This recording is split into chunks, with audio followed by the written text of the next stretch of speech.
اهلا وسهلا بيكم حبايبي، وحشتوني جدا جدا. الشتاء بقى وجمال الشتاء، الولاد طول ما هم قاعدين عايزين اي حاجه حلوه. انت عندك حاجه مش مظبطه حاجه، إيه ملهمش طبعا علاقه. قومي اعملي حاجه حلوه، يعني قومي اعملي حاجه حلوه. فانت من سكات كده قومي حضرتك ادخلي على المطبخ، تعبسي في مطبخك وفي تلاجتك، اكيد هتلاقي حاجه ان شاء الله باذن الله هتعملي لهم بيها حاجه حلوه. هم دلوقتي طلبوا مني، انا مش محضره اي حاجه بصراحه. فطبعا دخلت دعبست كده في التلاجة زي ما بقولك، لقيت فراولة وكمان لقيت عندي برتقان. وطبعا دلوقتي الليمون ايه موجود عندنا كلنا خلاص، والسكر برضو. يلا بقى دلوقتي نعمل لهم كوبايتين عصير كده ايه حلوين علشان يسكتوا خالص. بصوا يا بنات، دي متفرزه زي ما قلت لكم. هما طبعا قاعدين مأنتخين كده تحت البطاطين، واحنا اللي بنقوم بصراحه ندخل المطبخ. والجو ساقع طبعا. دي ايه لسه متلجه خلاص. نقشر البرتقال على بال ما تفك شويه.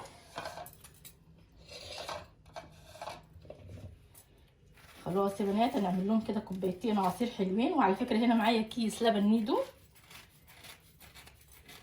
تقدري كمان تستبدليه باللبن الحليب، بس اللبن النيدو ده بيبقى طعمه حلو قوي.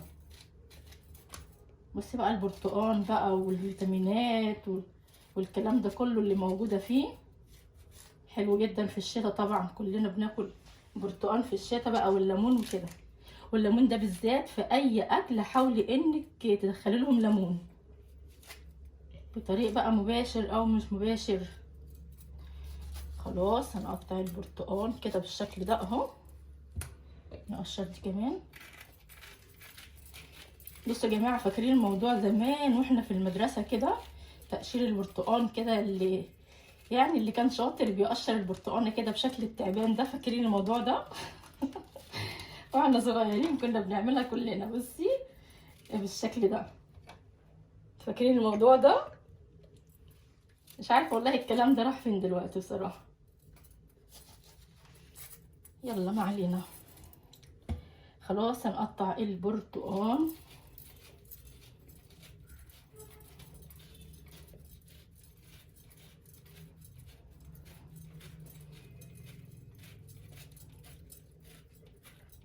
عايزه كمان ممكن تشيلي السكر وتحطي له عسل ابيض، هيبقى برضو حلو. خلاص يا بنات اهو.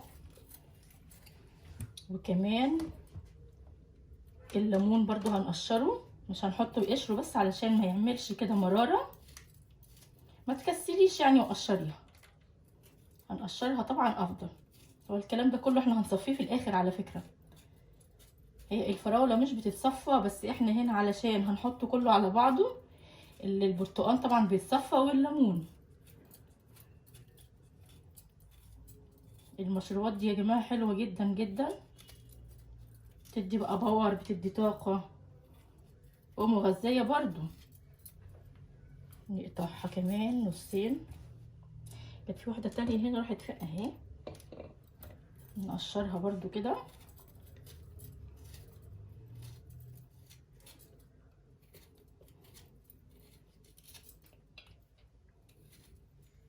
الليمون دلوقتي بقى موجود في الاسواق بصراحه، وسعره مش غالي، يعني سعره كويس. اي اكل كده حاولي انك تحط لهم فيه ليمون. وعصير الليمون برضو على طول بقى حلو جدا،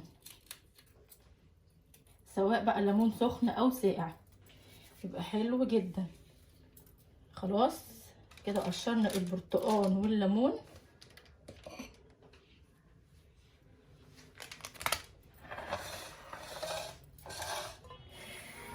هنا بقى زي ما قلنا الفراولة دي لسه سخنة سوري، لسه فيها تلج. احنا بصي هناخدها زي ما هي كده بتلجها بكل حاجة. خلاص بصي بقى هيبقى معاكي عصير جميل، كوكتيل عصير كده حلو جدا. لو عندك اي نوع فاكهة تاني تقدري برضو تضيفيه، هيبقى حلو جدا. كل ما هتكتري فاكهة طبعا كل ما هيكون احسن بكتير وافضل بكتير. هنا معانا السكر، زي ما قلت لك عايزه تشيلي السكر وتحطي عسل ابيض اوكي، ما عندكيش خلاص، الحقيقه انا عندي عسل بس بالمكسرات فمش هينفع ان انا احطه هنا. بقى اللبن النيتو ده انا هحطه هنا يا جماعه. عايزه تحطي حليب حطي حليب، وكمان تقدري تضيفي هنا واحده من الفانيليا. كل الكلام ده بقى هيتاخد في الخلاط، هيبقى معاكي شويه عصير بصراحه خطار حلوين جدا ومغذيين قوي قوي قوي. خلاص قومي في اي، ادخلي التلاجة بتاعتك كده اغطسي فيها كده، واي فاكهه عندك طلعيها واعملي لهم بيها عصير. خلاص يا جماعه انا هاخد الموضوع ده كله كده، هحط لهم ميه وهضربهم في الخلاط وهصفيهم، وان شاء الله نشوفهم في الاخر. خلاص يا بنات ده العصير بتاعنا بعد ما ضربناه، انا طبعا صفيته ورجعته تاني في الخلاط بس علشان ايه تشوفيه معايا. بصي هو شبه الطماطم بس مش طماطم يعني. ده العصير اللي احنا ايه عملناه دلوقتي مع بعض، طعمه حلو قوي على فكره. اديني بقى كده، بسم الله الرحمن الرحيم. هو على فكره ما عملش الكميه دي بس، لا عمل تاني بس انا دخلته التلاجة بصراحه في تاني، يعني عمل كميه كبيره كده معايا. نبدا بقى كده نصبه بالشكل ده، بسم الله الرحمن الرحيم. شويه عصير بصراحه حلوين جدا ومغذيين جدا جدا طبعا.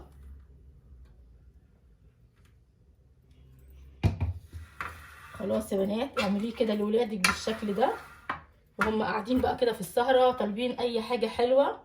قومي قومي وما تكسليش، اعملي لهم اي حاجه. كمان ممكن الخلطه دي على فكره يا جماعه او العصير ده نعمل بيه كيك بيبقى حلو جدا طعمه حلو قوي. قبل كده جربته بصراحه في الكيكه حلوه قوي قوي، حتى كمان لون الكيكه كده بيبقى متغير ما تعرفيش هي معموله من ايه بالظبط. إيه طعمها وشكلها كمان بتبقى حاجه شيك كده وحاجه ايه جديده. خلاص اعملي لهم بقى دلوقتي العصير بالطريقه دي وان شاء الله يعجبهم. بس كده ده كان فيديو النهارده، باي باي يا حبايبي.